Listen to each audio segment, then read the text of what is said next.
Buenas tardes, bienvenidos una vez más a esta nueva sesión sobre nuestro diplomado que estamos llevando en psicología y pedagogía. Estamos revisando pues en este momento algunas corrientes de pensamiento psicológico pues que de alguna manera han ejercido cierta influencia tanto pues obviamente en la psicología como en la pedagogía. La semana pasada estábamos revisando justamente lo que tiene que ver con los primeros enfoques enfocados, valga la redundancia, en la psicofisiología, o sea que ya era ese reconocimiento de que el sistema nervioso central, las neuronas y la corriente eléctrica pues eran prácticamente las responsables de toda la actividad psíquica que tiene el sujeto. Estos intentos de explicar el por qué se piensa, por qué se siente, cómo se interpreta el mundo, incluso cómo es que tenemos este mecanismo de las emociones, que es un mecanismo 100% fisiológico, pues justamente se intenta explicar a la luz de estas investigaciones en neurofisiología. También ha sido interesante en ese sentido, pues descubrir eh, las funciones de nuestro cerebro. Estas funciones que finalmente son las responsables de toda la actividad psíquica en su conjunto y que pues desde hace mucho tiempo pues han interesado justamente a los filósofos, a los psicólogos, a los médicos, después a los neurofisiólogos y así sucesivamente. Uno de estos primeros enfoques que fue pionero, aunque de repente no fue el más afortunado por la prácticamente inexistente evidencia empírica para demostrarlo, pues es el que se conoce en su conjunto como frenología. La frenología pues va a ser un estudio que es un intento en realidad por explicar las diferencias individuales, porque pues en ese sentido hay que entender una cosa, ciertamente todos tenemos la capacidad de pensar, todos tenemos la capacidad de demostrar actividad sensorial, perceptual, tenemos un lenguaje, una conducta, una emoción, etcétera. Pero aquí el punto sería básicamente en esencia que justamente cada uno de nosotros tiene un matiz diferente de actividad psíquica. Y eso es justamente lo que ha llamado la atención, o lo que llamó en su momento la atención de una persona que pasa a la historia como justamente Francis Joseph Gall, ¿sí? En este caso, Francis Joseph Gall fue el primer frenólogo en la historia que pues intentó darle una explicación a estas interrogantes de cómo se van construyendo y constituyendo las diferencias individuales. Si bien su teoría pues no sobrevivió a lo que era el rigor científico, sí es interesante reconocer ese primer esfuerzo que se realiza por tratar de entender la actividad psíquica en su conjunto, pero ya de manera individual. Bueno,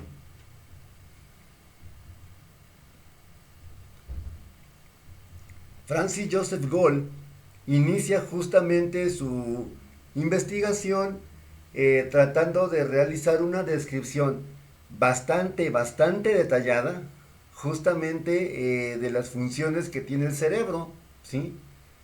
Gall opinaba que nuestra personalidad, la forma en que nos comportamos, que es consistente con el tiempo, la forma en que procesamos la información, la forma en que sentimos, ahora sí como dice la canción aquella de hace muchos años, mi forma de sentir, tu forma de sentir, justamente son atribuidas a lo que es el cerebro, pero más en concreto, para lo que Gall fue, donde Gall, pues finalmente como también observador, se dio cuenta o intentó correlacionar, que sería la palabra correcta, la apariencia corporal del sujeto con dichas funciones o dichas diferencias. Es decir, por cómo me veo, por cómo luzco, él intentaba explicar el cómo soy. Pero sobre todo se enfocó justamente en lo que es el perímetro cefálico o lo que es la superficie del cráneo en pocas palabras. Este intento pues prácticamente le llevó a practicar en su práctica habitual, valga la redundancia otra vez, lo llevó a practicar a mediciones muy detalladas, muy precisas, que permitieron a Gold en su imaginario, pues en su teoría, pues a fin de cuentas, le permitieron explicar la cuestión de la personalidad, pero a través de justamente lo que era el perímetro cefálico, cuánto te mide la cabeza en pocas palabras, y la existencia o ausencia de protuberancias u oquedades, ¿sí? Es decir, pocitos por así llamarlo. ¿Sí? Gall llegó a la conclusión, en base a sus estudios, que la personalidad y la inteligencia de un sujeto cualquiera se puede reducir a únicamente 27 facultades, las llamó, o sea, habilidades, podríamos decir, capacidades, funciones, que se encuentran en un lugar sumamente específico, sumamente localizado y bien delimitado de la superficie del cerebro. ¿Sí? Hay que entender ahorita, antes de continuar, algo esencial y es neurología básica. Tenemos la cabeza de un sujeto, cualquiera, Juan Pérez. Tenemos que por la parte externa de Juan Pérez, o sea, viéndolo comúnmente, pues tenemos que su cabeza prácticamente pues está intacta, ¿sí? Obviamente Juan Pérez está vivito y coleando, bien sanito. Tenemos su cuero cabelludo.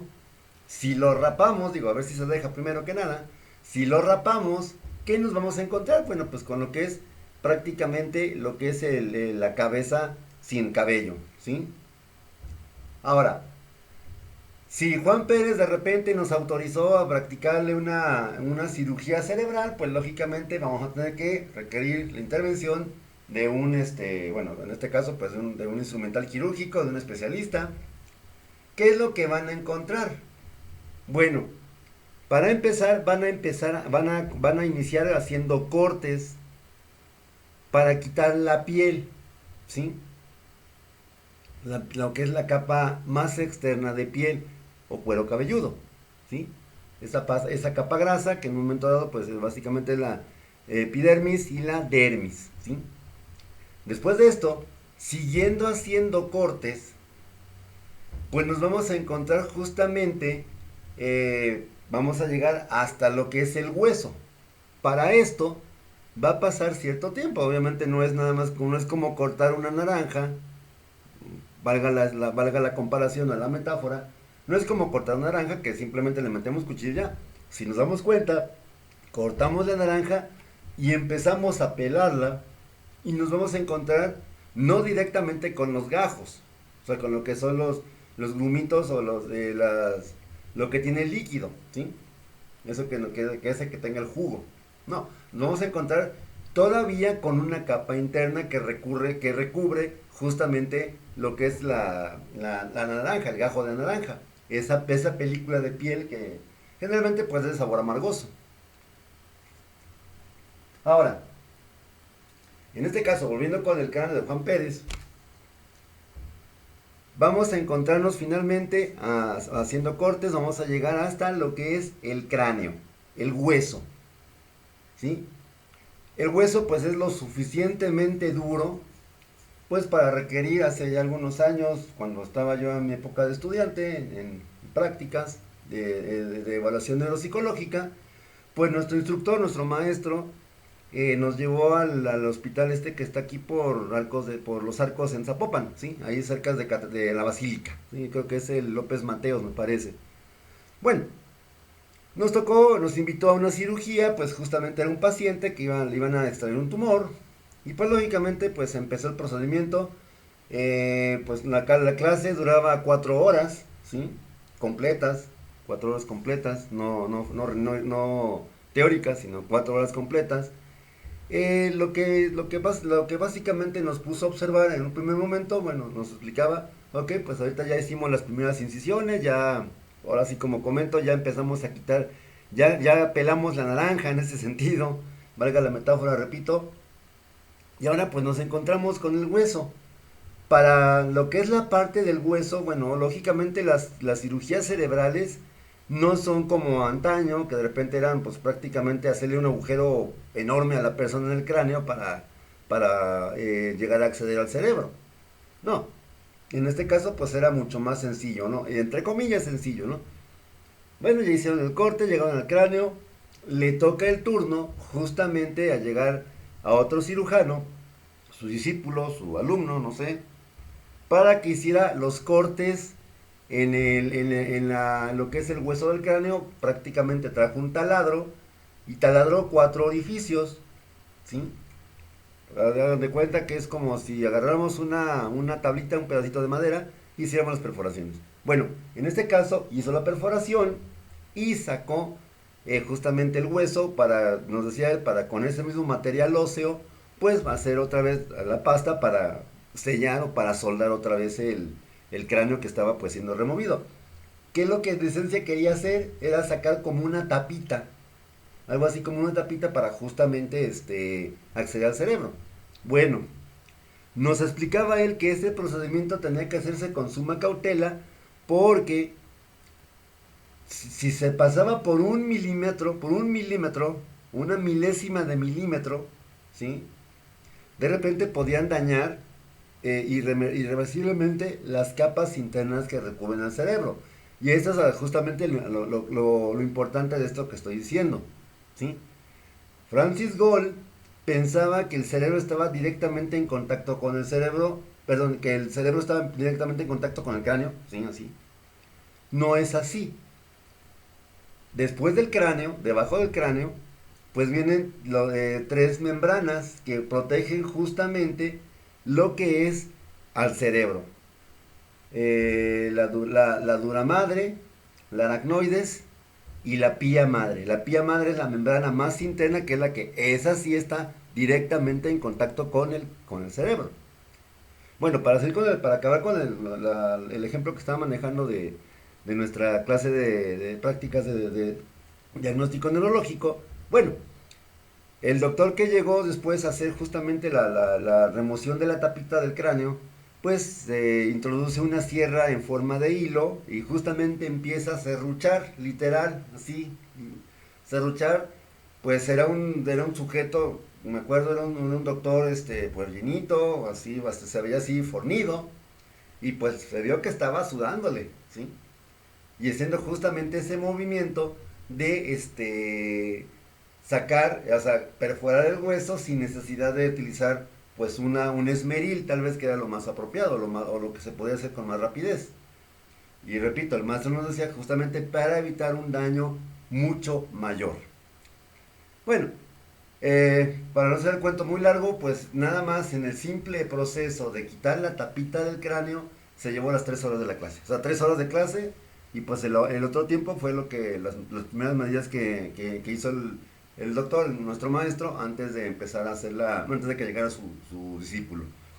Bien, con esto pues justamente trato de ejemplificar que pues de alguna manera Francis Gall no estaba tomando en consideración justamente eso, que el cráneo, bueno, está el cuero cabelludo, lo que es la piel, luego seguiría el hueso, el cráneo, y pues por dentro del cráneo todavía habría, pues ahora sí que estas membranas, estas capas que envuelven finalmente al cerebro, que como repito, eran la dura madre, la aracnoides y la pía madre. Estas se conocen como meninges. Cuando se inflaman, su inflamación se llama justamente por alguna infección, se llama meningitis y es bastante riesgoso porque estas, obviamente al inflamarse, provocan que el cráneo, que bueno, más bien provocan un incremento en estas capas y que ese incremento de tamaño pues constriña en lo que es el cerebro, lo que es el encéfalo, ¿sí? Sabemos que el encéfalo, el cerebro y lo que es la cavidad craneana no tiene ningún orificio de salida. Cualquier incremento de tamaño, tanto de las meninges en su conjunto o del propio cerebro, pues va a ocasionar siempre un incremento de tamaño y una opresión, una constricción, pues justamente contra el cráneo. Y esto puede, pues lógicamente, provocar algunos daños a nivel neuronal. Bien. Eh, Principios básicos de la frenología, pues la parte exterior del cráneo se corresponde con la interior y esta a su vez con la superficie del cerebro. Con el ejemplo que di, pues justamente empezamos pues de alguna forma a quitar estos argumentos que estaba esgrimiendo este señor Francis Gall, justamente como responsables de la conducta de la personalidad. Ese fue su primer postulado. Segundo postulado, la mente puede ser analizada adecuadamente en cierto número de facultades, poderes o funciones. Esto, como ya lo comentaba anteriormente, pues él llegó a localizar incluso hasta 27, me parece que eran 27 funciones, como por acá decía, sí, 27 facultades, ¿sí? Una facultad muy desarrollada, que es aquí donde viene lo interesante y donde de repente pues se pierde como así completamente pues la objetividad. Él decía que una facultad muy desarrollada se va a sentar en una zona cerebral engrosada, o sea, abultada, ¿sí? Y ese engrosamiento se va a mostrar externamente en una protuberancia en el cráneo. Para poder entenderlo, pues cuando el correcaminos, bueno, cuando el coyote cazando el correcaminos usaba la famosa trampa del yunque, y el yunque le caía en la cabeza generalmente al coyote, pues lógicamente, incluso era un chiste gráfico, finalmente era una comedia física, comedia gráfica, comedia física se llama, pues le salía un chipote. Este chipote, este crecimiento, justamente, bueno, en la caricatura pues se ve que era algo bastante grande, ¿no? Este chipote justamente es lo que, en términos de gol, de la frenología, pues de alguna manera era como algo similar, ¿sí? Ese abultamiento, como chipote entre comillas, era el que explicaba justamente un mayor desarrollo de una facultad o una función de la persona, del cerebro. Entonces, por lo tanto, basándose en esta afirmación, su teoría empleaba justamente dos cosas, la craneoscopía y la craneometría. La craneoscopía, que era básicamente una observación por simple tacto sobre la superficie del cráneo, es decir, echaba un ojito a la cabeza de la persona, lo palpaba, lo tocaba, y pues donde él percibía o él notaba un engrosamiento, volvemos, un chipote, entre comillas, no era un chipote como tal, pero bueno, según esto era un chipote, lo podemos ver como un chipote. Ese engrosamiento era predictiva, era una cuestión predictiva en relación con el número y calidad de sus funciones mentales. Es decir, esa era la parte, digamos, hasta cierto punto, pues objetiva. Basándose en la craneoscopía, que era, repito, era una observación a simple vista, y la craneometría, que era medir el cráneo, medir la cabeza de la persona. Pero donde a lo mejor fallaba la cosa, o donde se pone la cosa un poco más rara, pues era justamente que intentaba relacionar el hecho de que el sujeto tuviera o un engrosamiento, una protuberancia, o una oquedad, un pocito, era lo que se relacionaba justamente con las funciones de la persona. Es decir, si por ejemplo, vamos poniéndolo así algo un tanto coloquial, muy sencillo. Me pegué en la cabeza, no sé, me caí y me salió un chipote. Bueno, ok, por la inflamación trancazo que me di. Y resulta que yo soy un excelente nadador, un excelente músico, una persona muy hábil para el ajedrez, etcétera. Entonces, si estuviera vivo Gol y yo voy con él para que me haga mi análisis, para que haga mi estudio, pues él va a decir, ok, mira Francisco, pues aquí esta protuberancia que tienes aquí en tal parte del cerebro, pues se va a relacionar justamente con esa, ¿cómo decirlo? Ese incremento, esa especialización que tienes tú. Repito, en realidad es un chipote el que traía. Ese chipote, pues lógicamente, si todo sale bien, va a tender a desinflamarse y pues va a regresar mi cráneo pues a su diámetro normal. Esto no lo consideró nunca Gol. Él decía que ese abultamiento era, punto, se acabó. Era un sinónimo, era prácticamente la explicación de por qué soy buen nadador, buen jugador de ajedrez, etcétera, etcétera. ¿Sí? Este era uno de los principios básicos para Gol. Bien, aquí tenemos a continuación algunos axiomas, o sea, postulados teóricos que desarrolló justamente Gol como respuesta a su teoría frenológica. El cerebro es el órgano de la mente. ¿Cierto o falso? Actualmente, cierto. La mente se compone de múltiples facultades distintas, parcialmente cierto. Efectivamente, la mente se puede descomponer, o la función cerebral se puede descomponer en múltiples facultades distintas, sí, pero habría que entender que, ¿cómo se llama? Operan de manera conjunta. 3. Por ser distintas, cada facultad debe tener un órgano separado del cerebro. Falso. ¿Sí? Acabo de decir ahorita justamente que un argumento para el axioma número 2 y el número 3 es que justamente todas las funciones, si bien están ubicadas o se pueden localizar a través de técnicas, por ejemplo, de radioimagen, una resonancia, una tomografía, todas funcionan de manera coordinada. No funcionan separadas o no funcionan sueltas, por así decirlo. ¿Sí? 4, axioma número 4, el tamaño de un órgano es la medida de su poder. Completamente falso. ¿Sí? El tamaño, en este caso, no importa. ¿Sí? No se dejen engañar, el tamaño no importa. ¿Sí? Número 5, la forma del cerebro está determinada por el desarrollo de varios órganos. Falso también. ¿Sí? Acabamos de decir que justamente, ciertamente en el cerebro hay órganos identificados, estructuras neuroanatómicas bien delimitadas, pero en este caso el tamaño no tiene nada que ver con la funcionalidad. Platicando con un alumno en una materia una semana atrás, platicábamos justamente acerca de lo que era la discapacidad intelectual. Y pues de poner el ejemplo que de este señor Albert Einstein decía, bueno, él comentaba que pues incluso había leído en alguna parte, no sé qué tan cierto fue, o bueno, yo no he podido encontrar esa información, de hecho la quise buscar, pero que algunos afirmaban que Einstein tenía discapacidad intelectual. Yo más bien me inclinaría a pensar que era superdotado o a lo mejor un caso de Asperger, no sé. ¿Sí? Ya aquí no es el momento pues para lucubrar justamente sobre qué tenía el señor Einstein o no.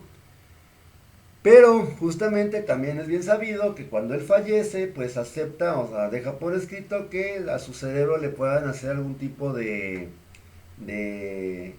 ¿cómo se llama? De disección, autopsia, si se quiere llamar así el término, pues para ver cómo era su cerebro. Y de repente pues los investigadores pensaban encontrar un cerebro pues altamente evolucionado, así casi pues un cerebro de extraterrestre, valga la expresión.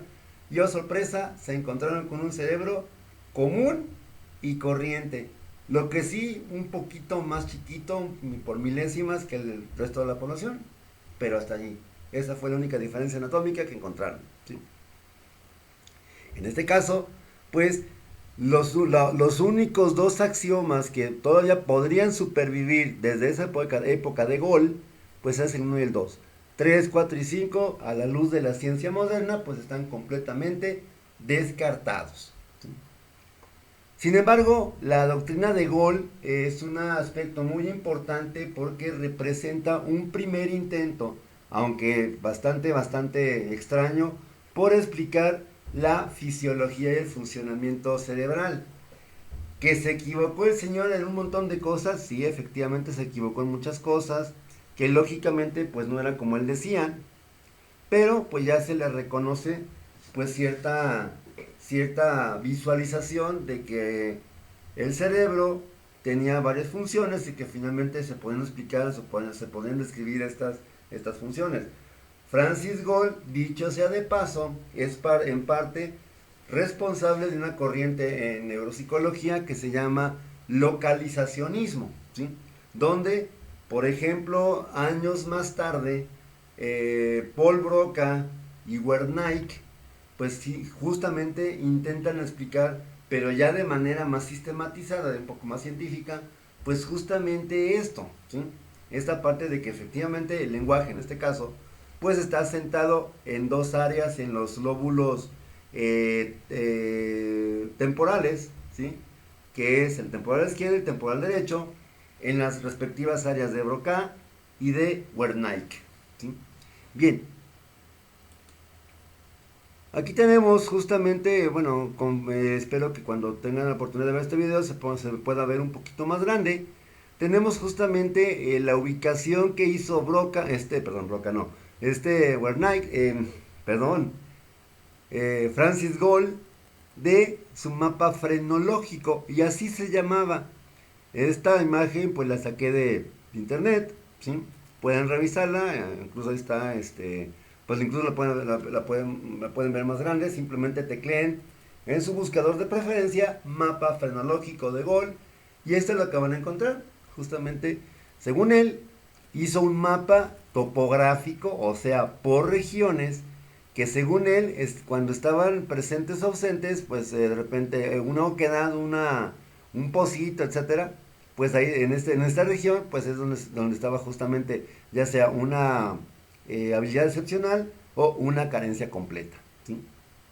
Acá tenemos justamente algunas habilidades que hablaba, algunas emociones y también, por ejemplo, habilidades intelectuales que proponía Gall: la destructividad, la atractividad, el amor por los niños, la adherencia, la constancia, la combatividad, el secretismo, la susceptibilidad, el construccionismo, pues como emociones, ¿sí? Propensiones, como sentimientos emocionales, la cautela, el confort, la autoestima, la benevolencia, la veneración, no recuerdo qué es, creo que es firmeza, la conciencia de sí mismo, la esperanza, la maravilla, el maravillarse, lo ideal, la alegría y la imitación, ¿sí? El detalle está, que tenemos también las habilidades intelectuales, el detalle está que, por ejemplo, alguien podría decir actualmente, bueno, pues es que eso era una reverenda, pues, irracionalidad, digo, por no decir más feo, por respeto a las personas, y después nos censura el canal. De repente alguien podría pensar, bueno, es que, ¿cómo fue que esta cosa, pues, aún tuvo cabida en ese entonces? Bueno, número uno, estamos hablando que era los años 1750, 1850, o sea, en ese periodo de tiempo. O sea, todavía no había mucha de la tecnología, de hecho no existía, de la tecnología con la que contamos hoy para justamente poder validar empíricamente estas teorías. Y eso, pues lógicamente, pues le daba cierta credibilidad al Señor. Es decir, el hecho de operar afirmando de manera categórica, pero sin ningún sustento teórico, pues de alguna manera le daba cierta categoría, o sea, cierta credibilidad. Pues obviamente su libro, Mapa Frenológico, o simplemente Frenología, pues dicho sea de paso, le generó bastantes,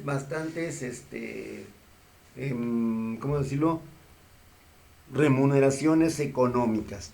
O sea, le fue bien al señor, hizo su negocio, hizo su, ahora sí como decimos, su agosto en enero, vendiendo su librito. Pues lamentablemente fue un enfoque pues que tendió mucho a estar completamente condenado al olvido, y justamente porque con el desarrollo de técnicas de exploración diagnóstica más pues más objetivas, no tanto sustentadas en lo que era nada más la suposición de lo del chipote, perdón, en el cerebro, pues lógicamente se fue olvidando con el paso de los años. Ahora, hay otro caso que también quiero comentar, ya casi en la recta final de este video, un caso bastante triste, que de alguna manera cuando se presenta, pues también atrae poderosamente la atención de muchos neurólogos y fisiólogos de la época. Este caso pues ocurre en Estados Unidos, Y digamos, el protagonista de esta triste historia, pues se llamaba Phineas Gage, ¿sí? Aquí tenemos una foto de Phineas Gage, pues nos damos cuenta que era un hombre joven, ¿sí? Esta foto fue tomada después de su incidente, ¿sí? Hay que poner atención en el diámetro de esto que está sostenido en la mano izquierda, ¿sí? Es una varilla de metal, ¿sí? Tal vez alguien se pregunte por qué el señor Phineas Gage, por qué este cuate está con un ojo cerrado. Pues muy sencillo, porque lo perdió por completo. ¿Y cuál fue la triste historia de Phineas Gage? Phineas Gage era un trabajador, era un ¿cómo decirlo? Un trabajador que estaba prestando sus servicios en una construcción, una vía de tren en Estados Unidos. En ese entonces, pues no había tuneladoras, no había palas mecánicas, trascabos, no había nada de este tipo de herramientas pues sofisticadas o maquinarias que hacen o que ayudan a la construcción. Todo era prácticamente a la antigua, es decir, usando cartuchos de dinamita explosivos, ¿sí? Justamente pues para, si hay un monte que me estorba, pues volarlo, literal, volarlo y pues recoger todos las piedras, ¿cómo decirlo? Pues el escombro. Bien, pero también habría que considerarse que aunque era un petardo de dinamita, de TNT, pues generalmente no eran tan controladas como las explosiones que vemos hoy en día. Digo, de repente en YouTube, en Facebook, de repente todos hemos visto pues estas explosiones controladas que justamente hacen que un edificio caiga sobre su propio centro, o sea, sin caerse hacia un lado o hacia otro lado. Bueno, en este caso el trabajo de Phineas Gage era básicamente pues donde iban a colocar, donde se iba a colocar el cartucho. Se tenía que hacer un pequeño agujerito en la tierra, se metía el cartucho con la mecha, ¿sí? Se le echaba encima tierrita justamente pues para que estuviera protegida la mecha, y pues se dejaba por la parte de afuera justamente la mechita. Bueno, pero aparte de esto también se tenía que hacer algo muy sencillo, que era con una varilla de esas que funcionaba como apisonador, pues encima del cartucho, con la tierra encima ya y la mecha de fuera, pues lo que hacía era prácticamente, ¿cómo decirlo? Eh, Apisonar la tierra pues, para que no se moviera tanto la mecha y no tuviera peligro de prender. Pues Phineas Gage, que era un hombre joven, guapo, atractivo, era buen mozo, es lo que dice la historia sobre él. Era un buen partido, finalmente. Fue un chavo que tenía pegue, aparte de una persona joven, ¿sí? Creo que no tenía más de 35 años, ¿sí? Cuando ocurrió el accidente. Bueno, pues en un día X, el peor día de toda su vida, posiblemente, que lo recordó por por los años venideros. Ese día pues estaba haciendo lo de siempre, su actividad, la de diario, que era básicamente pues ser la persona que hace el agujerito, le echa la tierra al cartucho y la pisona. Lamentablemente una distracción, como siempre, una distracción, pues fue la responsable directa de una tragedia, una desgracia, pues que le valió pues pasar tristemente y de una manera muy triste y muy dolorosa pues a la historia pues de la psicología, la neurología, la medicina, ¿por qué no? Y pues también de lo que es la neuropsicología. Cuando estaba enterrando justamente Phineas Gage un cartucho, se distrajo por la razón que haya sido, en lugar de echar la tierra, pues apisona directamente al cartucho con la barra de metal. Hizo reacción, hizo chispa, prende el cartucho y le explota prácticamente en la cara, ¿sí? Ciertamente, pues la explosión pues alertó a todos sus trabajadores, a todo su personal que estaba en ese momento. Y pues después de la nube de polvo que se levantó por la explosión, pues lógicamente todo el mundo daba por muerto a Phineas Gage. Se acercaron pues para ver qué es lo que había ocurrido, a ver qué es lo que estaba pasando, o qué había pasado. ¿Cuál fue su sorpresa? Que Phineas Gage no solo sobrevivió, sino tuvo la suficiente fuerza para pararse de pie, para incorporarse. ¿Sí? O sea, ¿cuál sería la expresión de los trabajadores que pues se pusieron blancos de susto, ¿no? De este cuate es un muerto, un fantasma, un zombie o qué es, ¿sí? Se levantan y pues entonces ahí empieza todo, pues obviamente lo llevan de urgencia al hospital del pueblo, esto fue en un cerro, en un monte, pues, en una montaña, lo bajan a la primera población que se encuentren, a que reciba atención médica. En ningún momento perdió la conciencia Phineas, estaba pues prácticamente, ahorita vamos a ver algunas imágenes de que se han reconstruido justamente con la magnitud del daño que sufrió, para que nos demos una idea de qué fue lo que pasó. Bueno, una vez. Lo rojo es la barra, ¿sí? Estos son algunos cortes sagitales del cráneo de Phineas, ¿sí? Entonces vemos por qué razón tiene el ojo cerrado, pues prácticamente aquí se puede apreciar tal vez de mejor manera que pues prácticamente la barra le destroza el ojo por completo. Tuvo una entrada por un lado de la cara y tuvo una respectiva salida por la parte de afuera. Es decir, explota la barra, sale disparada, le atraviesa la cabeza, la cara, le desgarra el ojo y le perfora el cráneo y tiene una salida. ¿Sí? Acá vemos, por ejemplo, esta es una imagen digitalizada. Acá vemos, por ejemplo, la imagen real que está en el Museo de Ciencias Naturales de Londres de justamente el accidente de Phineas Gage. Esto que está aquí es su cráneo, ¿sí? Tenemos aquí el agujero visto desde la parte de abajo, ¿sí? Y la barra. Esto es el cráneo de Phineas Gage, lo que está en la parte inferior de la fotografía, bueno, en la parte inferior de la diapositiva, en la parte derecha, tenemos justamente el cráneo de Phineas Gage y el tamaño de la barra. Esto completito fue lo que le atravesó la cabeza. ¿Sí?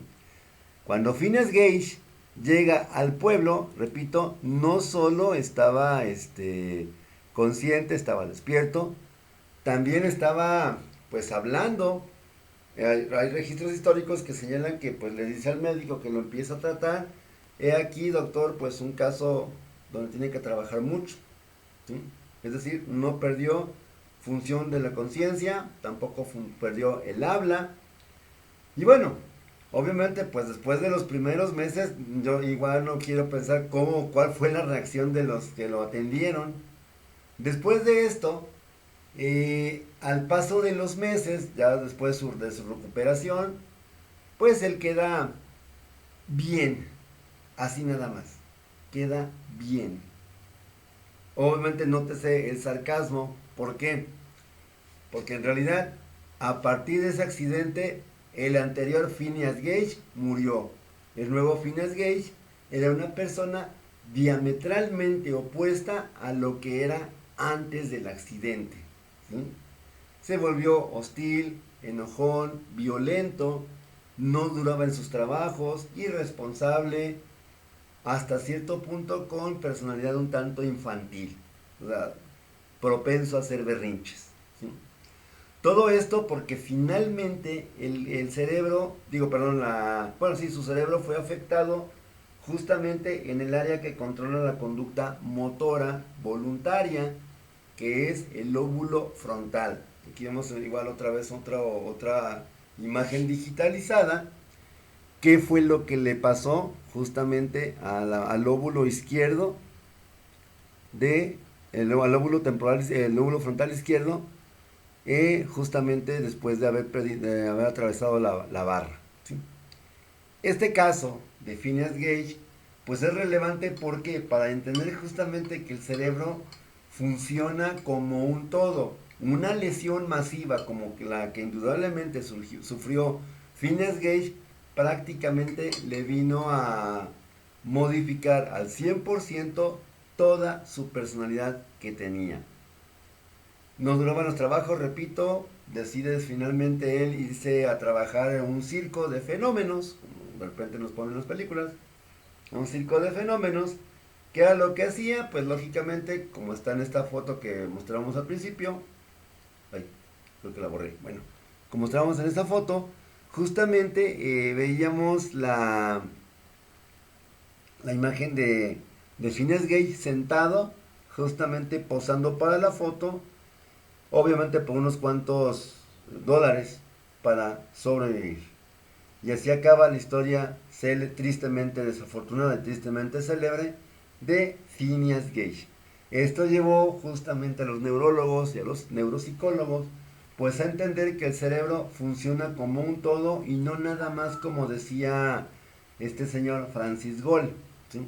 Por eso lo trascendental de este enfoque. Espero que este video haya sido de su interés y de su completo agrado. Por mi parte es todo y pues nos vemos la próxima sesión con otro tema también igual interesante, donde vamos a retomar justamente lo que es ya el enfoque psicofísico, aunque también habría que nombrar, como mencionaba en este video, la aportación principal de Paul Broca y Wernicke. Soy Francisco Manuel Barrios Jiménez, ha sido un placer estar con ustedes y nos vemos la próxima semana. Gracias y nos vemos pronto, que estén bien.